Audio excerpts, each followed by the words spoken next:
Ika-4 na SONA ni Pangulong Bongbong Marcos pinaghahandaan ng Kamara na matutuloy kahit sumama ang panahon. Brigada Haji Caaminio, ibrigada mo! Brigada Live Report! Nasa 90 hanggang 95% ng handa ang Kamara sa ika-4 na State of the Nation Address o SONA ni Pangulong Bongbong Marcos.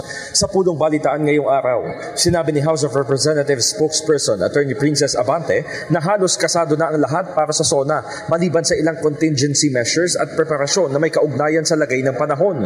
Hindi rin anya naging hadlang ang masungit na panahon ngayong araw at sa katunayan ay itinuloy pa ang huling interagency coordination meeting. Iginit din ni Abante na hindi pa kasama sa napag-usapan ang worst case scenario sakaling manalasa ang bagyo o masamang panahon sa araw mismo ng SONA, pati na ang posibilidad ng postponement ng physical gathering.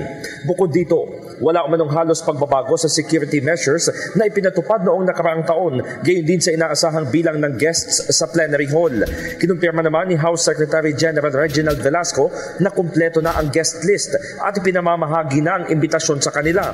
3 viewing halls ang itatalaga ng Kamara para sa mga bisita na hindi makakapasok sa plenaryo. Ito ay sa Romualdez Hall, RVM Hall 7 at 8 at sa De Venecia Hall.